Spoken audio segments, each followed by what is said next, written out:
Pakistan, a key non-NATO ally of Washington, abstained last week from voting from both a UN Security Council resolution, deploring Russia's aggression against its neighbor and a General Assembly vote condemning the invasion. So did 34 other nations, including India, Sri Lanka and Bangladesh. The South Asian nuclear-armed Muslim country has resisted Western pressure to condemn Moscow for its invasion of Ukraine, instead advocating dialogue and diplomacy to end the crisis. Pakistan has argued that it needs to step back from global bloc politics to improve ties with all countries, including Russia, and to tackle its own domestic economic challenges.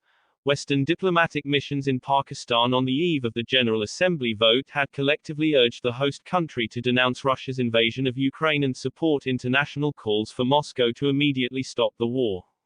However, Pakistan's traditionally uneasy relationship with the United States has lately come under increased pressure over allegations that covert support from the Pakistani military helped the Taliban to sustain their insurgency against US-led international forces in neighboring Afghanistan for 20 years and retake power last August.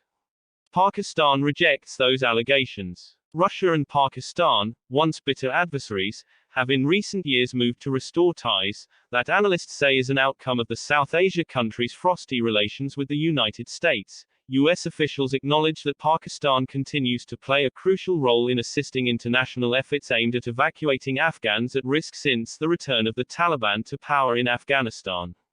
A dialogue between Washington and Islamabad is also taking place on how to jointly counter terrorism threats emanating from Afghan soil. Pakistani officials say Khan is preparing to make important visits to Western countries after hosting a meeting of foreign ministers of the 57-nation Organization of Islamic Cooperation (OIC) in Islamabad later this month. But they have not yet disclosed further details about the expected visits.